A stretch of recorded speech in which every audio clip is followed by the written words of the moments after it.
You're welcome to another edition of Motherland. Do well to like and subscribe in order to help us build more quality content. Today we'll be looking at the lifetime of Ken Saro Wiwa. It's almost 3 decades since the sad killing of Ken Saro Wiwa by the Nigerian state under Abacha, alongside 8 others, namely Felix Nuate, Barinem Kobel, Saturday Dobe, Daniel Boko, Nodu Iau, Baribobera, Paul Levura, and John Puene. This story captures history from various perspectives, all blended together to reveal a fuller picture. It shows that Saro Wiwa was also human like any of us, but he was exceptionally courageous and dogged in spite of his human flaws. Saro Wiwa was a diminutive man who invariably always smoked a pipe and was considered quite brilliant. He wrote a popular play which was adapted for a TV show, Bassi and Company. He was from Ogoni, an oil-producing area in Rivers State which has several villages. He was a lecturer at the University of Nigeria in Nsukka when the Civil War broke out, and he supported the federal troops, which made him live there for his village in Bori. He rallied the Ogonis alongside Edward Kobani to support the federal side. The Constituent Assembly of 1977 saw him contested against Edward Kobani to represent the Ogonis, but they didn't fall out at that time. Ibrahim Badamasi Babangida appointed him to work in MAMSA, which was like a social mobilization or propaganda outfit, in 1989, and Saro Wiwa left the following year. He then set about rallying the Ogoni people against the oil companies which were responsible for the environmental degradation of the area. Saro Wiwa got involved with the pro-democracy movement and added that to his cause, so by 1993 he went all out against IBB regime. January 2nd, 1993 was the date IBB had initially promised to hand over. 1993 was declared the International Year of the World's Indigenous People by the United Nations. So Saro Wiwa fixed January 4th, 1993 as the date for a mass rally for the Ogonis to bring world attention to their plight. The rally was successful as over 300,000 people showed up from 6 Ogoni kingdoms with wide coverage by international media. The United Nations recognizes the rights of all the world's indigenous people. Indigenous people have been cheated through laws such as are operated in Nigeria today. Through political marginalization, they have driven certain people to death. In recovering the money that has been stolen from us, I do not want any blood spilt, not of an Ogoni man, not of any strangers amongst us. We are going to demand our rights peacefully, non-violently, and we shall win. Some Ogoni youths symbolically took over an oil field in an area called Bomo, which Shell had abandoned once the protest was announced. At the head of the crowd, which was organized under the aegis of Mosop, the movement for the survival of Ogoni people, was Ken Saro Wiwa himself alongside other leaders. Several of them were subsequently invited by the SSS, including Edward Kobani and the Mosop president Gerrit Layton. Intimidation tactics were deployed freely against them, and soon the youth became quite radical. The elders capitulated to the IBB regime and issued a press statement promising that there would be no more protest in Ogoni, but the youths who supported Saro Wiwa debunked them. Shell workers had to be escorted to work site by Nigerian military, and on April 30th, when they went with Wibros workers to repair a pipeline which had spilled oil in Biera village, they met a protesting crowd. Soldiers opened fire on the crowd, 1 or more killed, 11 injured.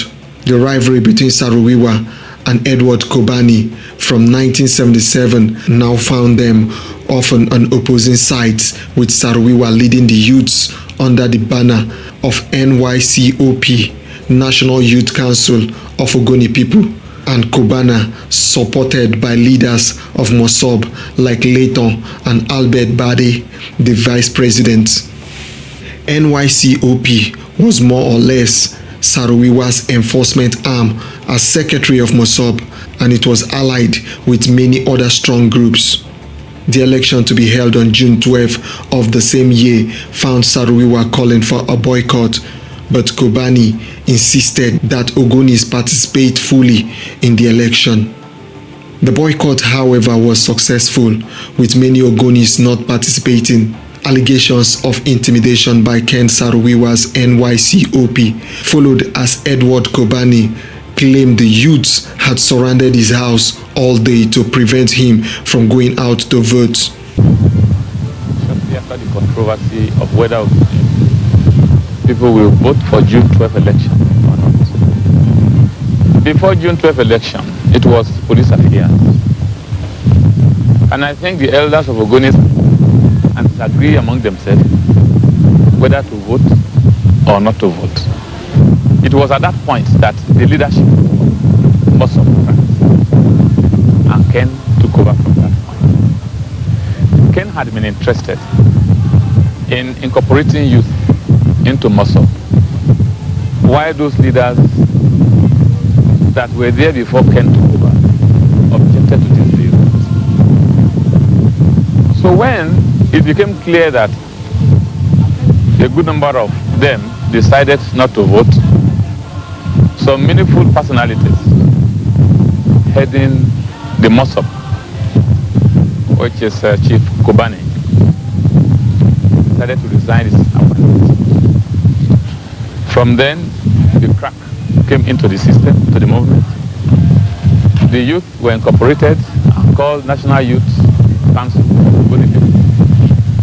The vigilante also was incorporated as part of them, and they were mobilized to a movement. He told them that they should not forget what General Babangida said, that the new breed is the only hope for this country. Ibrahim Badamasi Babangida therefore had Saro Wiwa arrested. His arrest made him quite popular around the world as several groups, including Amnesty International, Greenpeace, Association of Nigerian Authors, and others calling for his release. IBB relented and released him. Saro Wiwa later wrote a memo on it called A Month and a Day. In that book, he wrote that the genocide of the Ogonis has taken on a new dimension. The manner of it I will narrate in my next book, if I live to tell the tale. The worst was, however, yet to come for the Ogonis, who had become radical in keeping oil companies out of their land. Shell, on the other hand, kept complaining to the IBB regime that it was unable to access its oil field freely, and between July and August of 1993, military attacks were carried out on the Ogonis, but masqueraded as ethnic clashes between them and their neighbors. Kalmaya, who actually visited village of Ka in southern Ogoni, confirmed that she saw spent hand grenades and other weapons available only to the military.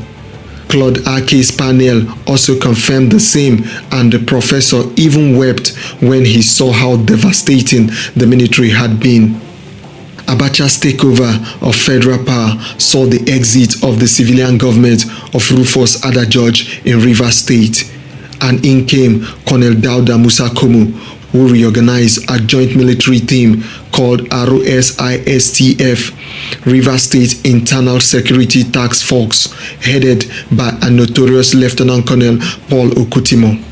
A memo written by Okutimo to Abacha through Komu, only recently leaked, stated, "Wasting targets, cutting across communities and leadership cadre, especially vocal individuals, wasting operations, coupled with psychological tactics of displacement/wasting as noted above.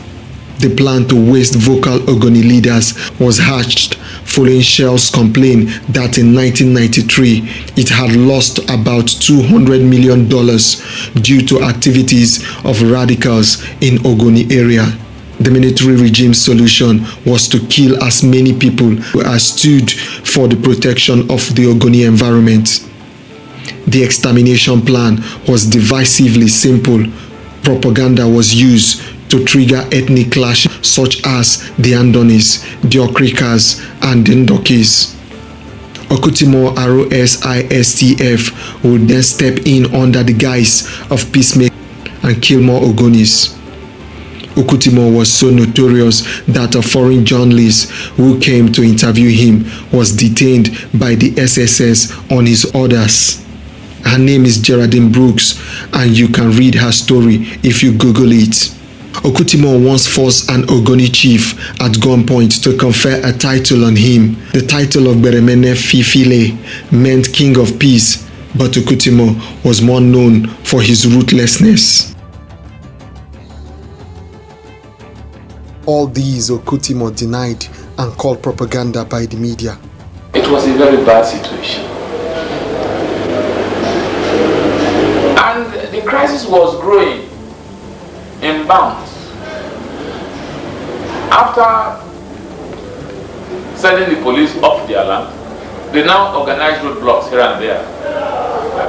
It was just impossible for any ordinary human being to penetrate Ogoni land at will.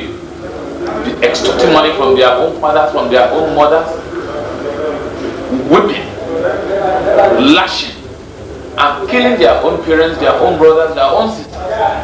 It was a situation of pandemonium. It was a situation where lawlessness became the order of the day. It was a bad one. The military were there, but the situation was just that people were listening to the leaders of Ogoni that were crying out. And the pressure on the IS troop was such that we should not be allowed to be used in the manner that will cause bad name for the military. The Mosop leaders had the days. They go to CNN, they go to Europe, they dominated some of the important medias in this country. What stopped all these medias to locate my office and then interview me or request that they will even want to get to this area that I've conducted this IS operation? Let me just tell you, except for you, the NTA, and one editor in the Sunray dailies, I have not met anybody. All the information from the media houses like TES, like Newswatch, like Tempo, like Guardians, like Vanguard, I want to tell you that all those information were born out of prejudice, born out of recklessness, misinformations, and unpatriotism. They are just informing the public, feeding them with lies. And that is the worst that Nigerian press can do to Nigeria. Rivers State Governor then Dauda Musa Komo also shares the same view with Okutimo. No, I don't think they are, because we have extended invitation to the media. You see, the unfortunate thing is the media has allowed itself to become like the mouthpiece of the Mosop organ, and therefore we're only writing and printing or publishing is one-sided view of the situation. Some, I'm sure, have facts available to them, but they just pretended as if these facts didn't matter. I think anybody who cares and loves the Ogoni people and will certainly or normally be expected to take the trouble of going there to see what is happening. So a lot of the media position has not been based on facts on the ground, but rather reporting what they have been told, and in most cases write-ups by the Mosop faction. So that's, of course, led to those one-sided and untrue publications we've been seeing. But we have said repeatedly, we have nothing to hide over Ogoni issue. Anybody who wants to come, he should come, be briefed fully, and go around the Ogoni land, interview people, see the place themselves, and then I'm sure they'll come away with totally different view from the half-truths and, in fact, in some cases, downright lies. Even some Ogoni elders agrees with the military. Well, I think as far as I'm concerned, we have a festival here. When it is time for that festival every year, there are some type of drums we play. And as soon as you play the drum, you know there is festival. The festival signifies the drum and the drum signifies the festival. As far as I am concerned, the soldiers are not here to kill us. Prior, we are not the only group of people in River State. We are not even the only group of people that produce oil in Nigeria. Why should they send soldiers to kill us? I have not seen any situation where anybody reports to me that he lost anybody. The same propaganda that they were saying about the chiefs is the propaganda they are saying about the soldiers. All their intent is to send the soldiers away so that they can continue their killing. Nobody. He has collected nobody's property. But that day that there was thunder, there was fire, some houses were burnt. Later now, the rain comes and no more houses burned. How do you mean? Thunder and some houses? Thunder was the gun. And at the same time, fire of the houses, some houses burnt. But later now. Well, no one lost his life? No. At my own village, they shot nobody, even wounded. And no lady or girl had reported to me being raped. Back to Saro Wiwa and Kobani though. The schemes in Mosop though kept growing wider and got worsened with Shell and Wibra's incident mentioned earlier when one person was killed. Wiwa had been sent abroad to obtain some documents only to be seen on CNN speaking for the Ogonis. What is happening in Nigeria is robbery, is brigandage, it's not government. And it is the responsibility of writers like myself and other well-meaning people to fight it. And I believe that the international community is in a much better position to listen now, since the end of the Cold War has meant that we must face issues differently from what we used to do in the past. But Okotimo Kanta saying Saro Wiwa and Co are benefiting from Those everything. Leftist leaders of Mosop, they derive benefit from the crisis that you and myself witnessed in Ogoni. They were benefiting from it. All the pictures, all the propagandas, all the messages we were sending abroad and to all the four corners of Europe, were those propagandas not attracting sympathy fund? What were they doing with such money? Were they sending it back to Ogoni land? Can you see? And it's not small money. Okay, what of the relief material that were sent to all the displaced people? We knew of all these things. People were benefiting and they were using the life of their own citizens, their own people, to derive or to demand for prosperity. Such leaders will not allow peace to reign in Ogoni as long as money continues to flow by way of this crisis. Before he got back, Mosop leaders had settled with Wibros and Shell for 1 million naira, whereas the initial demand had been 7.9 million naira. Saro Wiwa even claimed that he had negotiated with Shell abroad for $1 million as against the naira settlement the Ogoni elders has got. This announcement won him more followers, and he labeled the elders as vultures who had sold the Ogonis cheaply under the guise of needing money for burial funds for the dead victims.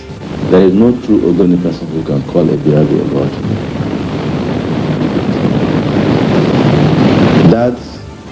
was part of the master plan of Saro to discredit everybody whom Ogoni people held in reverence and in high esteem.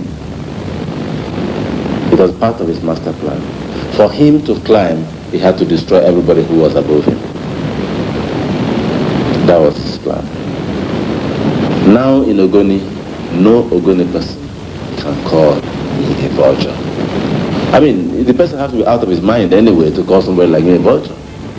Saro Wiwa soon began to describe himself as the president of Mosop and addressed the elders by their first name, and his supporters became increasingly violent with the elders led by Edward Kobani. In a letter written to Kobani and seen by Father Matthew Kuka, Saro Wiwa was quite rude to the man. In April 1993, he had taken the title of Menekpa Magbara of Bodo, Kobani's hometown, and in the letter, he directed Kobani to respect him. He was at this time being addressed by the youths as Your Excellency, while the elders were referred to as vultures by the youths. Even the head of a Hausa community in Port Harcourt can attest to that. Wato da suka gane cewa ya tafi da su sai ya je ya baro manufansu. This their organization is one that majority of the real Ogoni do not agree with what Mosop is doing and carrying out their activities now. Their present leader, Saro Wiwa, is giving them a raw deal. He is misleading the youth and exploiting them. This is bad. Muna karanta sauran takardun mutanen waje muna ganin ya saba da asalin wannan kungiya na Ogoni Kingdom. Ya saba sosai da sosai. To ganin haka shine shi to ya riga ya shawo kan waɗansu matasa. Mosop is no more on course. It stopped being on course from April last year. April, May last year. And that was when Mosop was hijacked. I wasn't around. I was in Abuja. But Mosop had a clear, executive committee led by a president, a vice president, and all members of the executive committee. And the campaign went on so very well. The reception was so fantastic. And at the point when it looked like we were going to begin to reap the fruits of the campaign, there was a coup in Mosop. And the coup was very simple. Saro planned a coup to take over Mosop because he thought that the heavens were going to come out of it.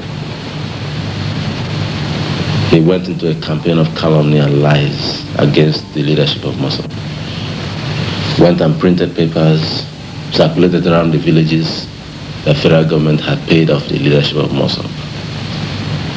Some people he claimed were given 400 million, others he claimed were given 500 million, 1 million, so $30 million, and so on. And of course, to the illiterate villager, he is Saro being part of this group. And he comes and says he was there when these people were giving so and so money. They believed them. And that was it. So from then on, he said, everybody said he was the only person who was fighting their cause, and the rest of the people were against Mosop. And he killed the cause with lying. I confronted him at the time. I said, listen, Dede. I call him Dede. That is what we call our elders in the place. I said, Dede, look, you cannot lead a people with falsehood. Because within a short time, the truth will get to be known. And you're going to discredit this entire thing that you've been doing. But apparently he didn't believe me because I'm younger, and maybe by his own understanding, younger people cannot think. So Mosop is off course because he introduced an element, a blind factor, into taking over leadership of Mosop. What he imagined was coming out of it, I do not know. But the end result is what we have now. He has destroyed Ogoni land. There is no order in the land anymore. Every riffraff, I'm sure you've been reading the newspapers, every riffraff who wakes up from anywhere, writes anything in the papers and calls himself Ogoni leader. Every person you can think of, both the ones that have parents, both the bastards, the traders, the street cleaners, all of them are Ogoni leaders. This is in a land where we have people of all description. There are well over 100 lawyers from Ogoni, qualified lawyers. Some of them, like Barrister Nune, graduated in the late 50s, early 60s. You know? Someone like Dr. Gary Clayton got a PhD in industrial chemistry in 1959. And so on. And yet you now find some riffraffs, all sorts of people. I'm from Saro. Saro says they're all fantastic young men. In fact, you read this article in the papers. It says all those people they're gerontocrats. That these new people, these his dogs are the new generation people. They are the correct people. By Saro's assessment. I do not know how he wants to run a place where there will be no elders, there will be no adults. All he wants are people younger than him. What happens if he died? There was this idea sold to them that they were going, Ken Saro was going to give them their nation, and as an independent country, and each Ogoni person, well, in fact the Ogoni was going to be like Kuwait. In addition, United Nations was going to fight for their own cause and ensure that Shell pays Ogoni over $36 billion reparation of all the money, all the oil they have exploited over the years in Ogoni land. And that money, each Ogoni citizen will have at least $1 million, and therefore they didn't really have to work. Each Ogoni citizen would drive a Mercedes. You know, when you sell this sort of idea, I mean, we should look at Ogoni community just like any other community in Nigeria. Not everybody is educated. And therefore, to the ordinary, simple folk, village folk, when you give him this sort of idea, he believes it's possible because you are saying so. You see, they have this natural trust. Generally, all our citizens in Nigeria, if you go to the rural areas, they have this natural trust to leaders. They trust leaders. And therefore, when they are unfortunate to have dishonest leadership, they pay a price, and that is what has happened here. Because it's possible, it's not possible that they can form a nation. Ogoni land is only 12 miles by 35 miles. Surely that cannot form a nation. And secondly, the United Nations is not going to get that money from Shell to give to them. And in any case, what kind of a mentality, even if that is a nation, even Kuwait people work, what kind of a mentality will have an entire country with citizens not working at all, just because you have the riches? So I think that fantasy, as I say, the mischievous and unrealistic as it sounds, unfortunately a lot of the Ogoni people believed it, and they thought it was possible. But of course, there were other communities that produce petrol in River State. In fact, even, as I mentioned, Ogoni quota is only 4%. There are some areas that produce up to 25% of the state production. They were aware of such fantasies there, but they only laughed or scorned it off because they saw it's not realistic.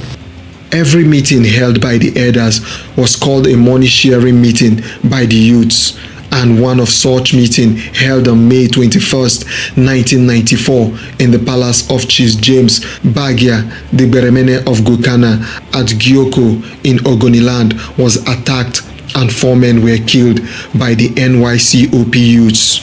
Before the Ogoni night, therefore, there were the Ogoni 4 killed on that fateful day by thousands of youths in a mob, and they were Edward Kobani, Albert Bade, Samuel Orange, and Theophilus Orange. Alhaji Muhammad Kobani managed to escape death that day, but watch as his brother was killed. Muhammad Kobani was flung into a corner from where he watched his brother Edward stabbed with broken bottles in the head and back. A rake sunk in his skull, and a pole stuck up his anus with chant of Isobe, a local pronunciation of the colonial chant Apes Obey. Once Edwards was finished off, the mob dragged Muhammad from his corner, but he escaped and ran to a nearby shrine and clinging to a sacred tree. The mob asked the Beremene to make the necessary libation so they could go and drag Muhammad out, but the king refused to do so. Albert Bade ran into a Methodist church in Wiwa area and was not so lucky, as the Christian God is forgiving. He was dragged out and beaten to pulp. Being asthmatic, he tried to use his inhaler, but the mob suspected the device to be a metaphysical object and broke his fingers. Ignatius Kobara, who has been a federal minister, was on his way to the meeting, but when he saw the mob, he did a U-turn and drove off to a nearby military checkpoint, where he reported to the men of the ROSISTF. They refused to act because they were waiting for orders from above. Charles Tambua, who later worked with Governor Serake Dixon as an aide and also a lecturer at the Niger Delta University in Bayelsa, was then the editor of a Port Harcourt newspaper, Sonre. He was the first to inform Saro Wiwa of the killings, and Saro Wiwa reportedly responded, "Oh my God, they have finished me." Saro Wiwa and 14 others were arrested the following day for being responsible or complicit in the gruesome murder of the Ogoni 4. On the 24th of May 1994, as early as 10 o'clock in the morning, this was the place that the meeting was holding. And one young man on a machine came from the main road, stood here, and started revving the tone of the machine to disturb the meeting. Meanwhile, he's equally using that one as a signal to attract other youth that this is the center point they are looking for. And within a very short time, the whole of this place was occupied and dominated by the youth. They attacked here. Now it is undergoing renovation. You can see cotton there. This cotton was not there before. Crashed into the house, lay hold of all the occupants. Bodies ran through this road. Albert Badi got out and ran along this road get down into that market you saw. And on getting closer to the market, he entered into a man's house, trying to seek abode and protection there. Then the man that is just newly arrested, which I'm going to show to you in the camp now, got ahead of him and pushing back to the crowd. And he was hacked down, macheted, cut with bottles, and at the end, somebody came from behind with this type of block you are seeing and smashed it on his head. That was how Badi died. Then Kobani, one other youth that we have just arrested, is in my camp now, held him by the neck and said, "Are you Kobani?" Then he slapped him. And then the other boy that is still at large. Now you know this iron rake, short. He held it and then hammered it onto Kobani's head. And then the teeth of the rake sank into his brain. And that was the immediate action that actually terminated his life. Oragi Jr. was killed along this road. Come and see. Was killed along this road. Somewhere down there. And what happened was that Kobani, Badi, and Oragi Jr., they were gathered together somewhere down there. They were put in a truck, this cart, and pushed down. On getting to a certain place, they now came back to organize for another pushing of a B2 car. Push it down there. Then they now arrange the corpse inside. Arrange big log also into the B2, put petrol, and set it ablaze. If you look very carefully at the police station, very near my camp, you will see one small B2 there that has been collapsed by fire. It was inside that B2 that the three of them were kept and burnt into ashes. Of Kobani blood, look at it. You see? All these things were used on them. Can you see all these bottles? Look. Look at them. They were used on them. Look at. Look at. Look at. This was the battlefield. Everything they could lay their hand on were used on the street. Can you see? This was the battlefield. They used cheers. Look at it. Can you see? Go and see inside. It was a total pandemonium. Look at it. Look at it. It was a useless, it was a bad and hopeless situation. This is where Ogoni decided to use to persecute carnage against their own son. People that are valuable and called nationally. The other Oragi senior was let loose somewhere, and he was to go home. That was to Bomu. And in between here and Bomu there is a Lewe community where he was caught, killed, and something mysterious happened to Oragi. He was not burned, but something worse than burning happened, and he vanished within that village.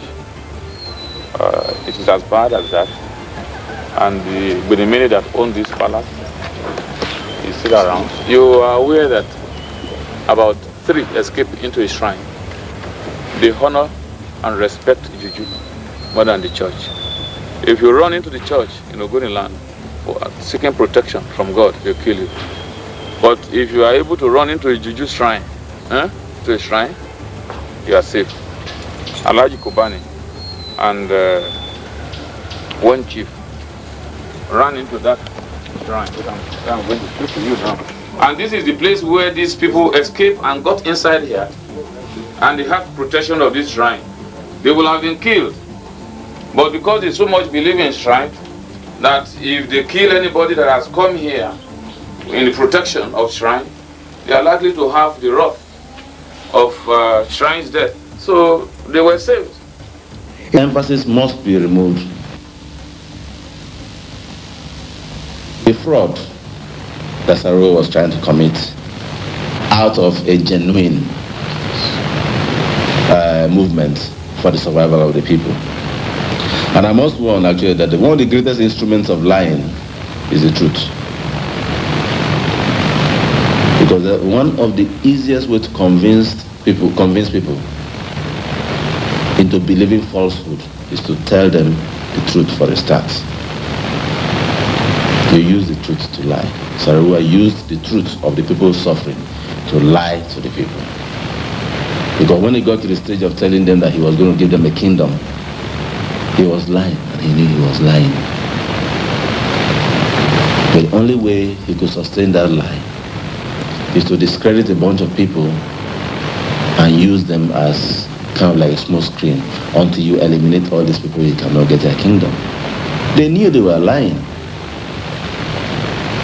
And that is why the question of the death of these men have to be settled properly before anything can continue. Because this guy died absolutely innocently and completely defenseless. They never prepared for what they saw. And then he claims now that his people were angry. And the first that was their trial made mockery of anything close to the truth in their complicity in the mob action of May 21st, 1994. The trial commenced on January 28, 1995, but rather than charge them to a regular court of law, Abacha showed his hands by setting up a special tribunal headed by Justice Ibrahim Auta, Justice Etowa Arikbo, Lieutenant Colonel Hamid Ali. The prosecution was led by Joseph Dauda. The defense team had Gani Fawemi, Olisa Agbakoba, Femi Falono, and a very young Oronto Douglas. Okutimo imposed themselves on the trial and routinely had Falana and Douglas beaten up anytime they came to see Saro Wiwa for client briefing. Eventually, the lawyers pulled out. The state has decided to ensure that the accused persons are convicted at all costs. The entire trial is, with respect, a premeditated plan to disrupt proceedings of the trial. And then I object, and I want my learned friend to be asked to withdraw that line of submission. And I want my learned friend to appreciate it. Like the scarce are over today, it can be anybody's turn tomorrow. It was a day yesterday. It's about to be a year ago today. It can be anybody's turn. With the greatest respect, sir, I humbly apply to withdraw from further representation. Saro Wiwa took over his own defense, as did Ledu Mite, and Wiwa was eventually convicted alongside 8 others, but Mite was set free. Mohammed Kobani and many other Ogonis testified against Saro Wiwa as having invited the youth against the elders on various occasions. Priscilla Vukwa, who had worked with Governor Peter Odili, testified at the trial, saying Saro Wiwa was a fake who wanted power. He told the people what they wanted to hear. He told them they would become rich and drive Mercedes-Benz and not have to work for it. On October 31st, 1995, Justice Auta found the Ogoni 9 guilty, and in response, Saro Wiwa famously quoted the Holy Quran and said, "All those that fight when oppressed incur no guilt, but Allah shall punish the oppressor." On November 8, Abacha PRC met to review the verdict. The meeting had Patrick Azazi, Tajuddin Olariwaju, Abdusalam Abubakar, Oladipo Odia, Victor Malu, Ibrahim Komase, Mike Ahigbe, Ishaya Bamiyi, Insikan Edwok, Jeremiah Oseni, and Michael Abamuche, the AGF, as the only civilian present. The minutes of the meeting were exclusively read by Premium Times a few years ago, and it shows that the PRC felt it had been seen as feeble on the matter of Obasanjo and co, and it had to act decisively to send a clear message that it could be tough on issues also. The verdict was therefore upheld, and 2 days later, on November 10th, 1995, 28 years ago, Ken Saro Wiwa and 8 other Ogonis were killed. I accuse the ethnic majority who run Nigeria of practicing genocide against the Ogoni people. I accuse the oil companies which prospect for oil in Ogoni of encouraging genocide against the Ogoni people. I accuse Shell and Chevron of practicing racism against the Ogoni people because they do in Ogoni what they do not do in other parts of the world where they prospect for oil. The devastation of the Ogoni countryside, the complete destruction of the Ogoni ecosystem, the dehumanization of the Ogoni people, the denial to them of education and other health facilities and other social amenities, all these together have led the Ogoni down the way of extinction. I accuse the Nigerian government and the international, multinational companies which prospect for oil in Ogoni of genocide. I appeal to the international community, to the British government, the American government, the Japanese government, the countries of the European community who buy oil from Nigeria to come now to the aid of the Ogoni people and stop this genocide. This is the end of today's edition of Motherland. A very sad story though, but do well to like and subscribe to our channel in order for us to bring out something bigger. Until then, see you in the next episode of Motherland.